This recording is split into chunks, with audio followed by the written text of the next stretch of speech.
Meu otimismo está baseado na certeza de que esta civilização vai desmoronar. Meu pessimismo em tudo aquilo que ela faz para arrastar-nos em sua queda.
Que época terrível esta, onde idiotas dirigem cegos. William Shakespeare.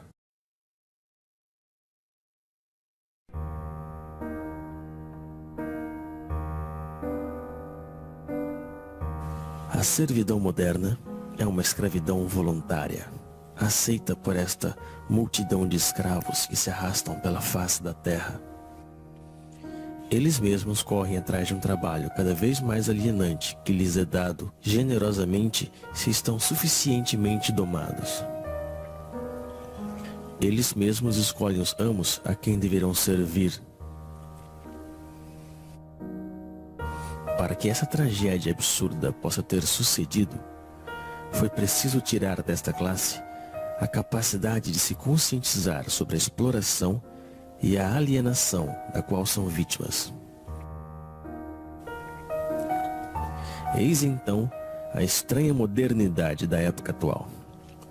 Ao contrário dos escravos da antiguidade, aos servos da Idade Média e aos operários das primeiras revoluções industriais, estamos hoje frente a uma classe totalmente escrava, que no entanto não se dá conta disso, ou melhor ainda, que não quer enxergar.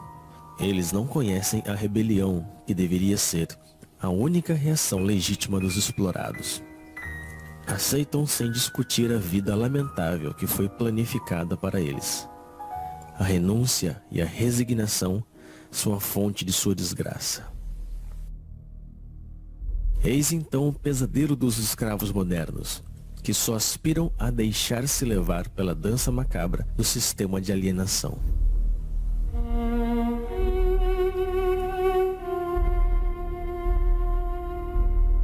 A opressão se moderniza, estendendo por todas as partes as formas de mistificação que permitem ocultar nossa condição de escravos.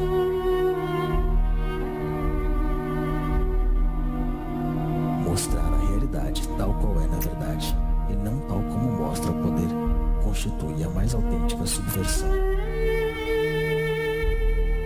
Somente a verdade é revolucionária.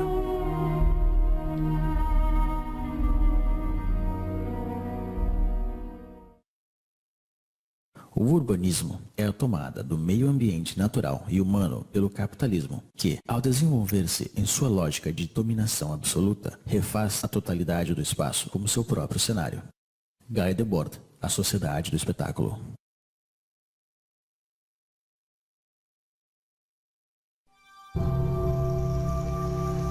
À medida que o homem constrói seu mundo com a força do trabalho alienado, o cenário deste mundo se converte na prisão onde terão que viver. Um mundo sórdido, sem sabor, nem odor, que leva consigo a miséria do modo de produção dominante. Este cenário está em eterna construção. Nada nele é estável. A remodelação permanente do espaço que nos envolve se justifica pela amnésia generalizada e pela insegurança na qual devem viver seus habitantes. Trata-se de refazer tudo à imagem do sistema. O mundo torna-se a cada dia mais sujo e barulhento, como uma usina. Cada parcela deste mundo é propriedade de um Estado ou de um particular. Este roubo social, que é a apropriação exclusiva do solo, se encontra materializada na onipresença de muros, barreiras e fronteiras. São as marcas visíveis dessa separação que invade tudo. Mas ao mesmo tempo, a unificação do espaço, de acordo com os interesses da cultura mercante, é o grande objetivo da nossa triste época. O mundo deve transformar-se em uma imensa autópsia, racionalizada ao extremo, para facilitar o transporte das mercadorias. Todo obstáculo, natural ou humano, deve ser destruído. O ambiente onde se aglomera esta massa servil é o fiel reflexo de sua vida. Se assemelha a jaulas, a prisões, a cavernas. Porém, contrariamente aos escravos e aos prisioneiros, o explorado dos tempos modernos deve pagar por sua jaula.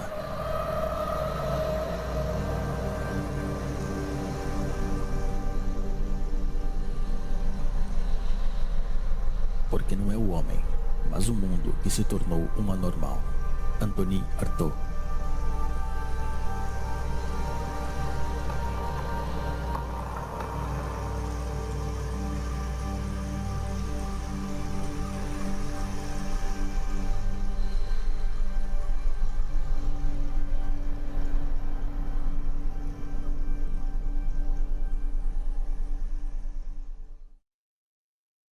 À primeira vista, a mercadoria parece uma coisa simples, trivial, evidente. Porém, analisando-a, vê-se complicada, dotada de sutilezas metafísicas e discussões teológicas.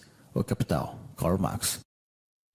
É neste lugar estreito e lúgubre onde o escravo moderno acumula as novas mercadorias que deveriam, segundo as mensagens publicitárias onipresentes, trazer-lhe a felicidade e a plenitude. Porém, quanto mais acumula mercadorias, mais ele se afasta da oportunidade de ser feliz. Que aproveita ao homem ganhar o mundo inteiro e perder sua alma? Marcos, capítulo 8, versículo 36. A mercadoria, ideológica por essência, despoja de seu trabalho aquele que a produz e despoja de sua vida aquele que a consome. No sistema econômico dominante, já não é mais demanda que condiciona a oferta, mas a oferta que determina a demanda. Então é assim que, de maneira periódica, surgem novas necessidades que são rapidamente consideradas como vitais para a maioria da população. Primeiro foi o rádio, depois o carro, a televisão, o computador e agora o telefone celular. Todas essas mercadorias, distribuídas massivamente em um curto lapso de tempo, modificam profundamente as relações humanas. servem, por um lado, para isolar os homens um pouco mais de seu semelhante e, por outro, para difundir as mensagens dominantes do sistema. As coisas que se possuem acabam por possuir-nos.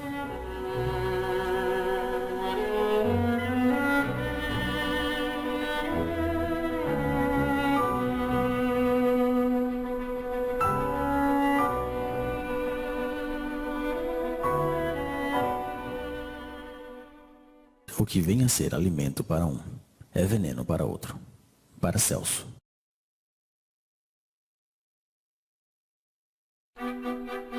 Porém, é quando se alimenta que o escravo moderno ilustra melhor o estado de decadência em que se encontra. Dispondo de um tempo cada vez mais limitado para preparar a comida que ingurgita, ele se vê obrigado a engolir rápido o que a indústria agroquímica produz. Errando pelos supermercados, à procura dos substitutos que a sociedade da falsa abundância consente em dar-lhe, só lhe resta a ilusão da escolha. A abundância dos produtos alimentícios apenas dissimula sua degradação e sua falsificação. Não são mais que organismos geneticamente modificados, uma mistura de colorantes e conservantes, de pesticidas, de hormônios e outras tantas invenções da modernidade.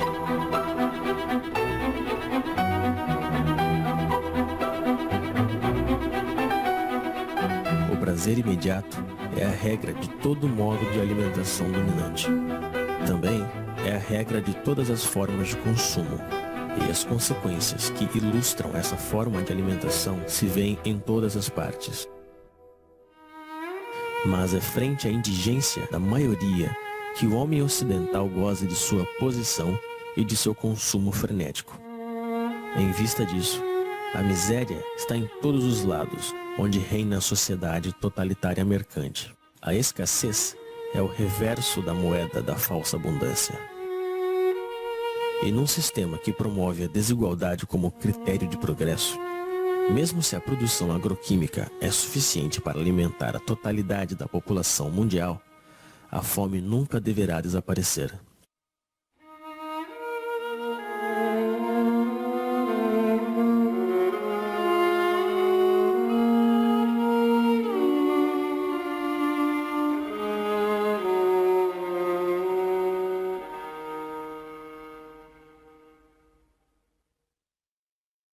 Estão convencidos de que o homem, espécie pecadora por excelência, domina a criação, como se as outras criaturas tivessem sido criadas apenas para servir-lhes a comida, a roupa, para serem martirizadas e exterminadas.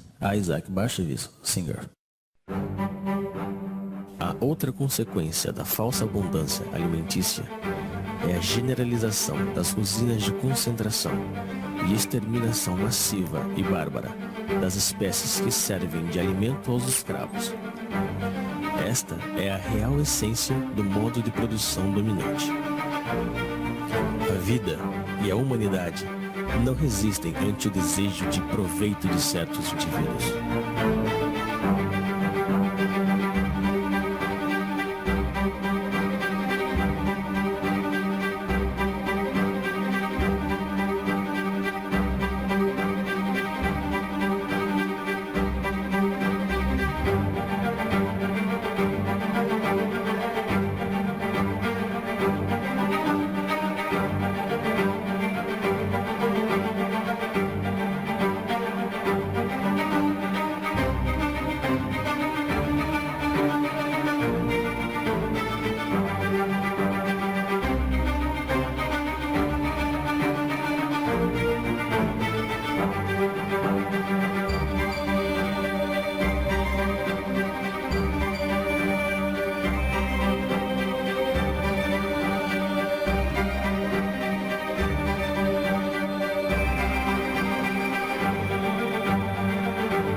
Que triste é pensar que a natureza fala e que a espécie humana não a escuta.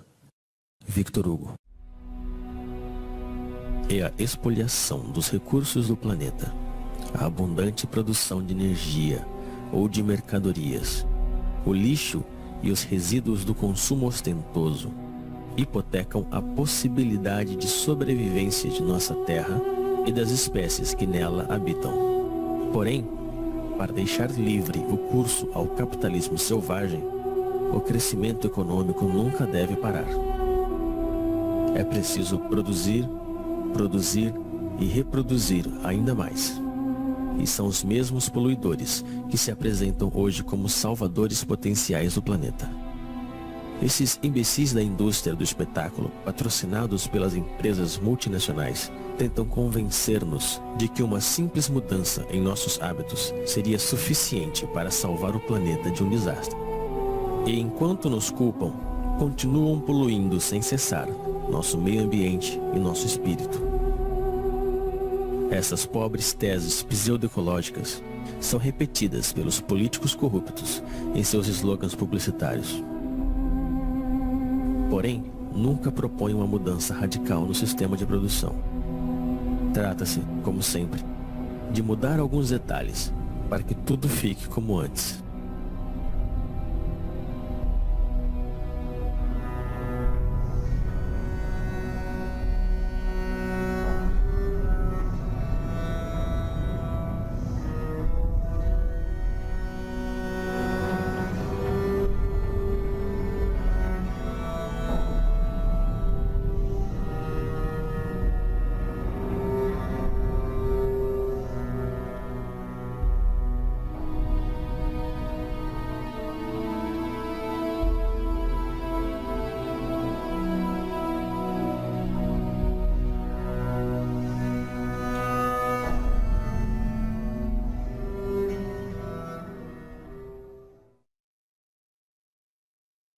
Trabalho.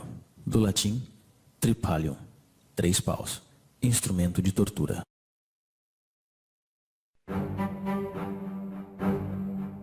Mas para entrar na roda do consumo frenético, é necessário ter dinheiro.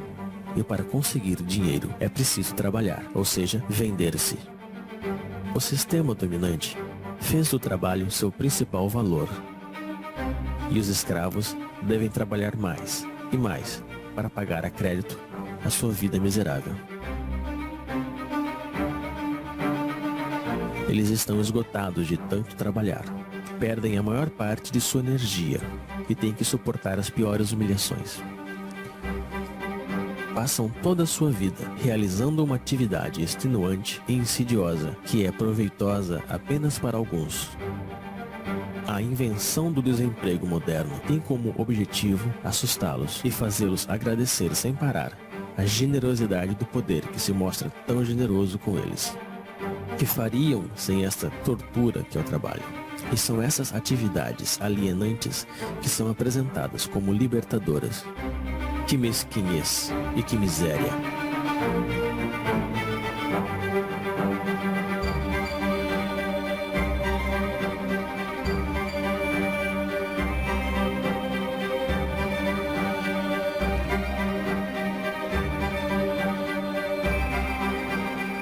Sempre apressados pelo cronômetro ou pela chibata. Cada gesto dos escravos é calculado a fim de aumentar sua produtividade. A organização científica do trabalho constitui a real essência da desapropriação dos trabalhadores, seja do fruto de seu trabalho, mas também do tempo que eles passam na produção automática das mercadorias ou dos serviços. O papel do trabalhador se confunde com o da máquina nas usinas, com o computador nos escritórios. O tempo pago não volta mais. Assim, a cada trabalhador é atribuído um trabalho repetitivo, seja ele intelectual ou físico. Ele é um especialista em seu domínio de produção. Essa especialização encontra-se na escala do planeta, no âmbito da divisão internacional do trabalho. Concebe-se no Oriente, se produz na Ásia, se morre na África. É o homem inteiro que é condicionado ao comportamento produtivo pela organização do trabalho. E fora da fábrica, ele conserva a mesma pele e a mesma cabeça.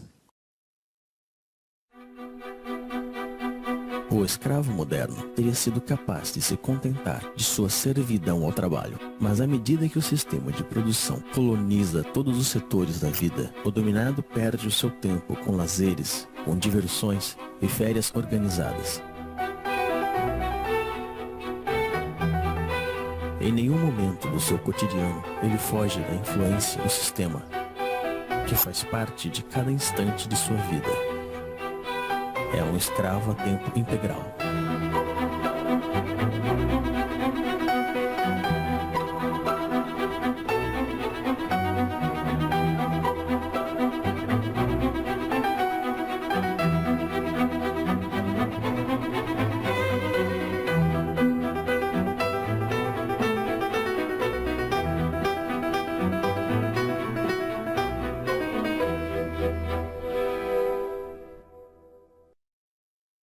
A medicina faz-nos morrer mais.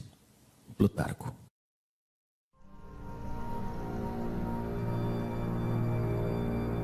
A origem dos males do escravo moderno está na degradação generalizada de seu ambiente, do ar que respira e da comida que ele consome. O estresse provocado pelas suas condições de trabalho e pelo conjunto de sua vida social.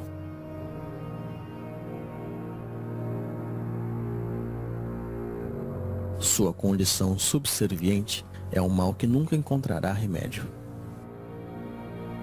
Somente a total liberação da condição na qual ele se encontra pode permitir ao escravo moderno se libertar de seus sofrimentos. A medicina ocidental só conhece um remédio contra os males dos quais sofrem os escravos modernos: a mutilação. É a base de cirurgias, de antibióticos ou de quimioterapia que se trata aos pacientes da medicina mercantil. Nunca se trata a origem do mal, senão que as suas consequências, pelo motivo de que essa busca da origem do mal nos conduziria inevitavelmente à condenação fatal da organização social em toda a sua totalidade.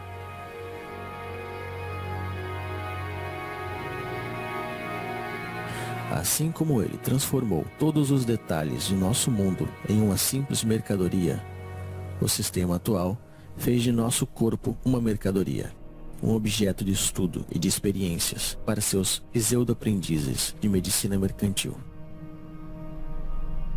Os donos do mundo já estão prontos para patentear os seres vivos.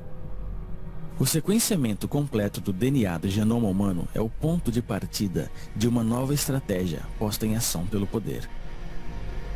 A decodificação genética não tem outro objetivo que o de amplificar consideravelmente as formas de dominação e de controle. Depois de tudo, nosso corpo também não nos pertence. De tanto obedecer, adquirimos reflexos de submissão. Anônimo. O melhor de sua vida foge entre seus dedos, mas ele prossegue assim, pois já está acostumado a sempre obedecer. A obediência se tornou sua segunda natureza. Ele obedece sem saber por qual razão, simplesmente porque ele sabe que deve obedecer. Obedecer, produzir e consumir. Eis aí o trítico que domina sua vida. Obedece-se aos pais, aos professores, aos patrões, aos proprietários, aos comerciantes. Obedecem-se também às leis, às forças da ordem e a todos os tipos de poderes, pois ele não sabe fazer outra coisa. Não existe algo que lhe dê mais medo que a desobediência, já que desobedecer, aventurar, mudar é muito arriscado. Assim como uma criança que se perde de vista de seus pais, o escravo moderno se sente perdido, sem o poder que o criou. Então, ele continua obedecendo. É o medo que nos fez escravos e que nos mantém nesta condição. Baixamos a cabeça frente aos donos do mundo. Aceitamos essa vida de humilhação e de miséria somente por medo. No entanto, dispomos da força numérica frente a essa minoria que governa. A força deles não sai de seus policiais, mas de nosso consentimento. Justificamos nossa covardia diante do enfrentamento legítimo contra as forças que nos oprimem com um discurso cheio de humanismo modernizador. A rejeição da violência revolucionária está ancorada nos espíritos daqueles que se opõem ao nome dos valores que este mesmo sistema nos ensinou. Porém, quando se trata de conservar sua hegemonia, o poder não hesita em se vestir da violência. Sob um governo que prende qualquer homem injustamente, o único lugar digno para um homem justo também é a prisão. Henry David Thoreau, A Desobediência Civil. No entanto, ainda existem indivíduos que escapam ao controle das consciências, mas estão sob vigilância. Todo ato de rebelião ou de resistência está de fato assimilada a uma atividade desviada ou terrorista. A liberdade só existe para aqueles que defendem os imperativos mercantis. A oposição real ao sistema dominante, infelizmente, é totalmente clandestina. Para estes opositores, a repressão é a regra em uso. E o silêncio da maioria dos escravos frente a essa repressão está justificado na aspiração mediática e política que nega o conflito existente na sociedade atual.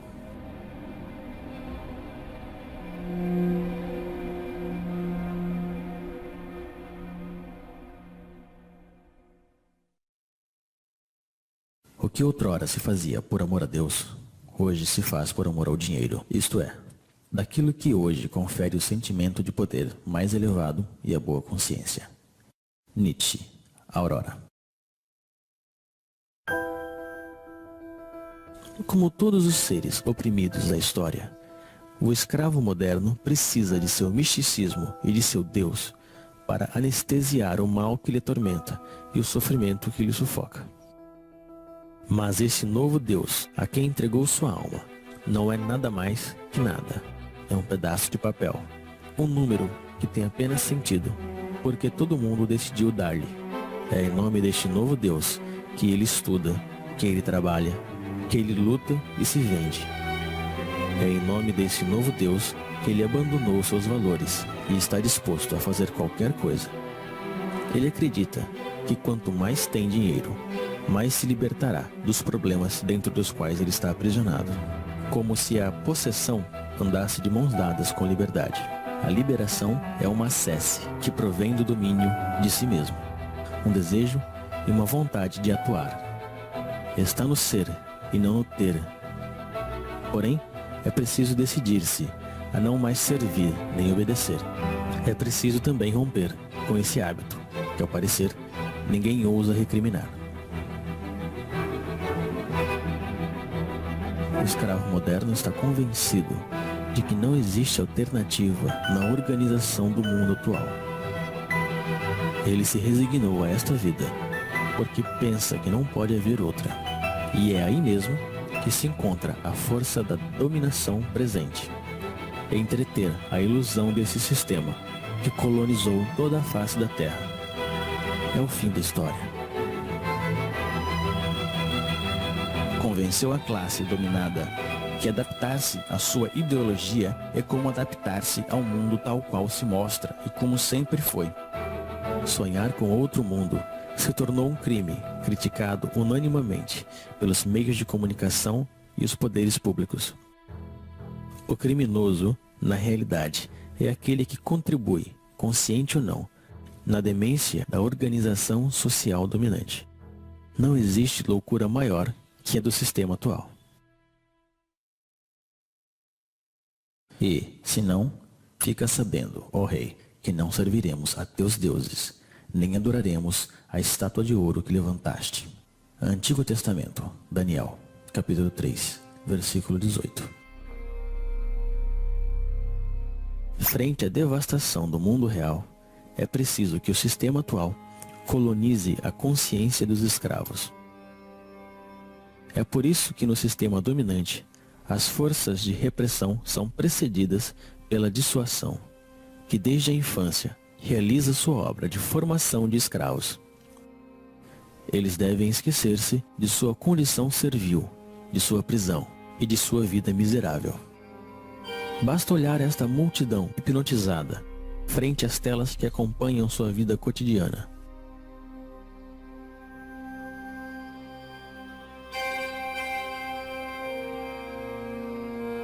Eles enganam sua insatisfação permanente com o reflexo de uma vida sonhada, feita de dinheiro, de glória e aventura.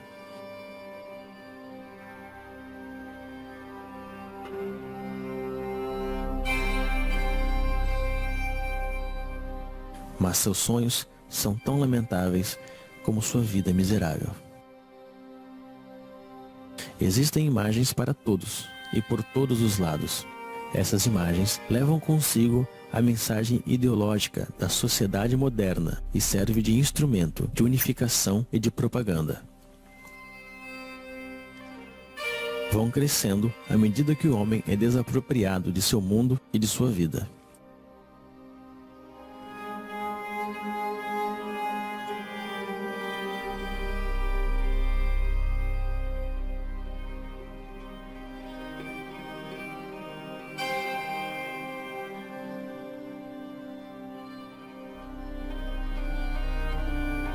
A criança é a primeira vítima dessas imagens, pois se trata de sufocar a liberdade desde o berço. É necessário torná-los estúpidos e tirar-lhes toda a capacidade de reflexão e de crítica.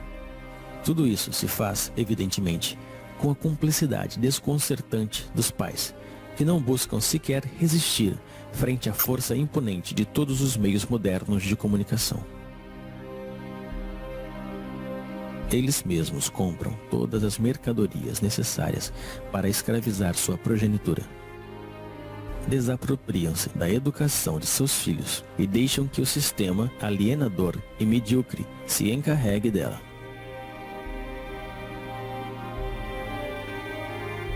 Existem imagens para todas as idades e para todas as classes sociais. Os escravos modernos confundem essas imagens com cultura e, às vezes, com arte. Recorrem seus instintos mais baixos para vender qualquer mercadoria. E é a mulher, duplamente escrava da sociedade atual, que paga o preço mais alto. Ela é apresentada como um simples objeto de consumo.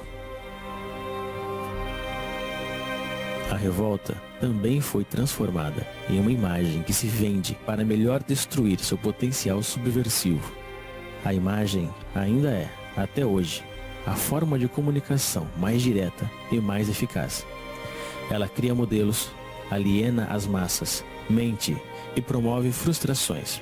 Difunde-se a ideologia mercantil pela imagem, pois o objetivo continua sendo o mesmo: vender. Modelos de vida ou produtos. Comportamentos ou mercadorias. Vender é o único que importa. Estas pobres criaturas se divertem, mas esse divertimento só serve para distrair os mesmos do verdadeiro mal que lhes afeta.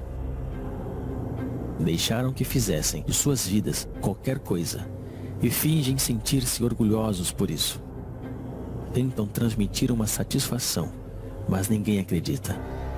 Não conseguem enganar-se a si mesmos quando se deparam com o reflexo frio do espelho da vida. Assim, perdem tempo com estúpidos que lhes fazem rir e cantar, sonhar ou chorar.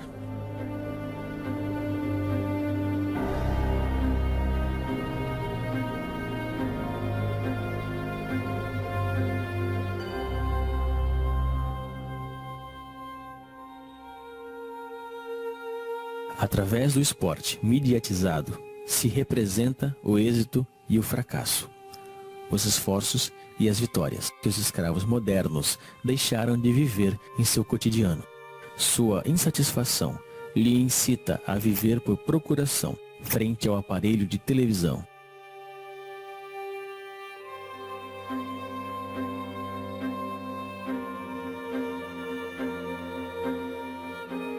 Assim, como os imperadores da Roma antiga compravam a submissão do povo com pão e jogos, hoje em dia é com diversões e consumo do vazio que se compra o silêncio dos escravos.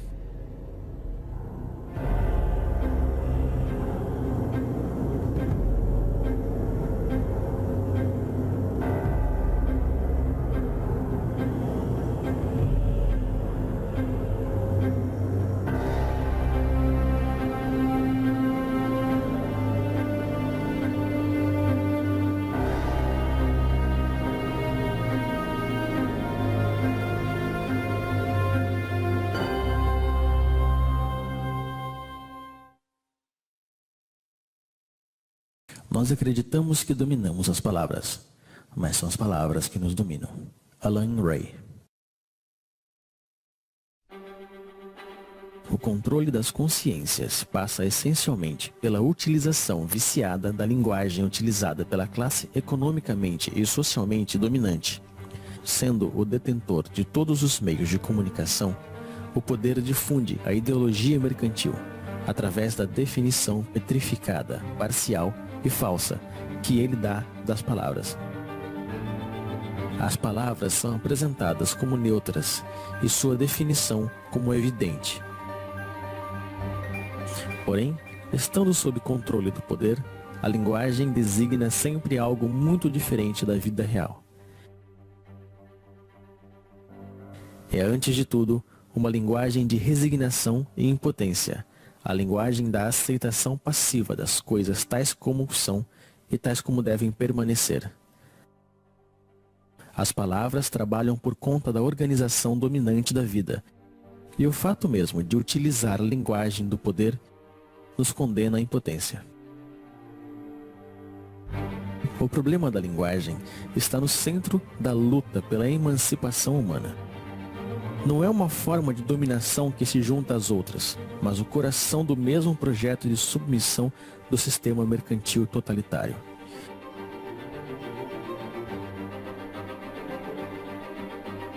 Para que uma mudança radical surja de novo, é preciso uma tomada radical da linguagem e também da comunicação real entre as pessoas.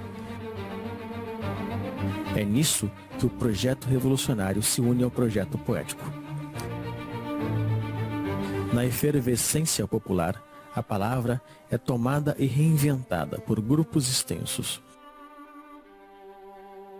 A espontaneidade criadora se apodera de cada um e nos reúne a todos.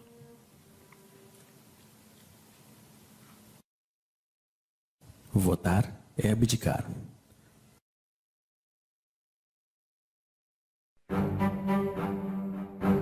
No entanto, os escravos modernos ainda se veem como cidadãos. Eles acreditam que votam realmente e decidem livremente quem vai dirigir seus negócios, como se eles ainda tivessem escolha. Apenas conservaram a ilusão.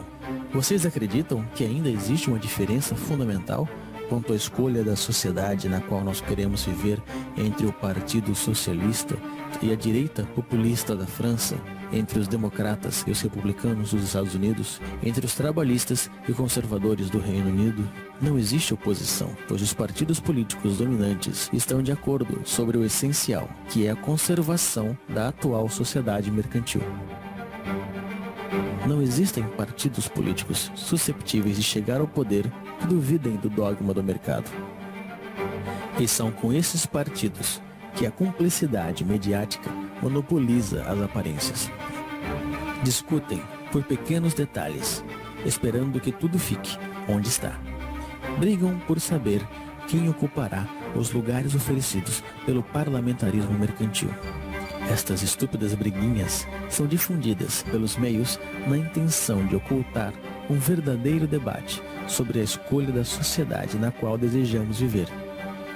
A aparência e a futilidade dominam profundamente o afronto e as ideias. Tudo isso não se parece, nem de perto e nem de longe, a uma democracia. A democracia real se define primeiro e antes de tudo pela participação massiva dos cidadãos na gestão dos interesses da cidade. Ela é direta e participativa, e encontra sua maior expressão na Assembleia Popular e no diálogo permanente sobre a organização da vida comum. A forma representativa e parlamentar que usurpam o nome da democracia limitam o poder dos cidadãos pelo simples direito ao voto, ou seja, a nada. Tão real que não existe diferença entre o cinza claro e o cinza escuro. As cadeiras do parlamento estão ocupadas pela imensa maioria da classe econômica dominante, seja ela de direita ou da pretendida esquerda social-democrática. O poder não é para ser conquistado, ele tem que ser destruído. O poder é tirano por natureza, seja ele exercido por um rei, por um ditador ou um presidente eleito. A única diferença da democracia parlamentar é que os escravos têm a ilusão que podem escolher eles mesmos os mestres que eles deverão servir. O direito ao voto fez dos mesmos cúmplices da tirania esmagadora. Eles não são escravos porque existem amos, senão que existem amos porque decidiram permanecerem escravos. A natureza não criou amos nem escravos. Eu não quero dar nem receber leis. Denis Diderot. O sistema dominante se define então pela onipresença de sua ideologia mercante. Ela ocupa, ao mesmo tempo, todo o espaço e todos os setores da vida. Ela não diz nada mais que produza, venda, consuma, acumula. Ela reduziu todas as relações humanas em relações mercantes e considera nosso planeta como uma simples mercadoria. O dever que nos impõe é o trabalho servil. O único direito que ele reconhece é o direito da propriedade privada.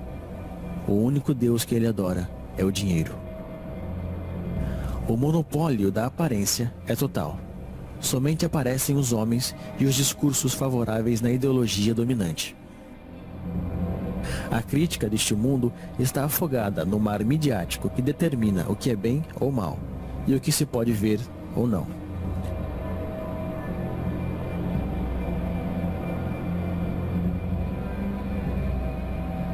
A onipresença da ideologia, o culto ao dinheiro, monopólio da aparência, partido único disfarçado de pluralismo parlamentar, ausência de uma oposição visível, repressão sob todas as formas, vontade de transformar o homem e o mundo. Eis o verdadeiro rosto do totalitarismo moderno que chamamos de democracia liberal. Porém, é necessário chamá-la pelo seu verdadeiro nome: o sistema mercantil totalitário.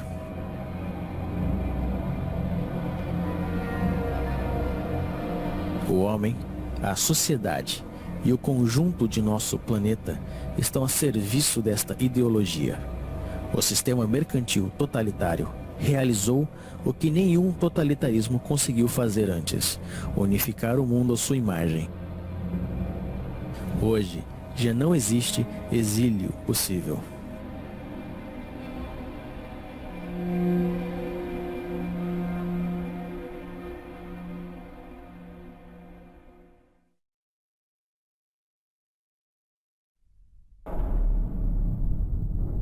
À medida que a opressão se estende por todos os setores da vida, a revolta toma aspecto de uma guerra social. Os motins renascem e anunciam a futura revolução. A destruição da sociedade mercantil totalitária não é um caso de opinião, é uma necessidade absoluta num mundo que já está condenado, pois o poder está em todos os lados, deve ser por todas as partes e todo o tempo, e devemos combatê-lo. A reinvenção da linguagem, o transtorno permanente da vida cotidiana, a desobediência e a resistência são as palavras mágicas da revolta contra a ordem estabelecida. Mas para que desta revolta surja uma revolução, é preciso unir as subjetividades em uma frente comum. É na unanimidade de todas as forças revolucionárias que devemos trabalhar. Isto só se pode conseguir quando temos consciência de nossos fracassos passados. Nem o reformismo estéril, nem a burocracia totalitária não podem ser uma solução para nossa insatisfação. Trata-se de reinventar novas formas de organização e de luta. A autogestão nas empresas e a democracia direta na escala comunal constituem as bases desta nova organização, que deve ser anti-hierárquica, tanto na forma quanto no conteúdo. O poder não é para ser conquistado, ele deve ser destruído.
Cavalheiros, a vida é muito curta. Se nós vivemos, vivemos para andar sobre as cabeças dos reis. William Shakespeare, Henrique IV. Jean-François Briand. Tradução, Elisa Germania Quadros. Dublagem, Rodrigo Nishino.